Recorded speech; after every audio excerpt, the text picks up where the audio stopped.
Ministro Salvini, si porti gli stivali perché qui servono davvero.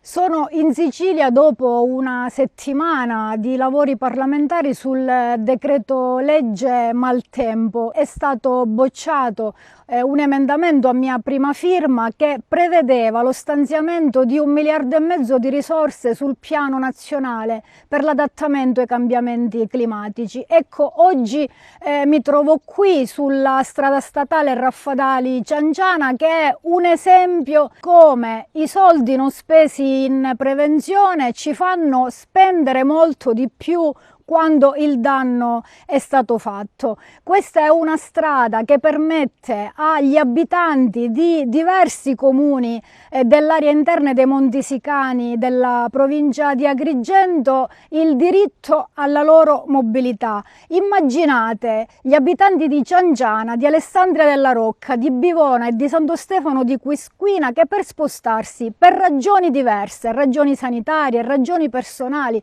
ragioni professionali, devono percorrere chilometri e chilometri in più per raggiungere la città capoluogo o la prima città a disposizione che ha a disposizione un presidio sanitario. Questo significa la mortificazione di un intero comprensorio territoriale e in questa provincia non si può di certo continuare così. Sono qua per denunciare l'ennesimo maltrattamento di questo territorio e per dire che mi farò carico direttamente di incontrare i vertici di ANAS che hanno già iniziato i lavori, ma per chiedere loro l'avanzamento di questi lavori e che questi lavori non durino troppo a lungo come purtroppo sempre avviene in Sicilia. Sono qui anche per reiterare l'invito fatto qualche giorno fa sulla frana che ha interessato la strada provinciale Sant'Elisabetta a Raffadali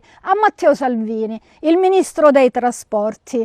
Lo invito nuovamente a venire in Sicilia e in provincia di Agrigento. Ministro Salvini, si porti gli stivali perché qui servono davvero.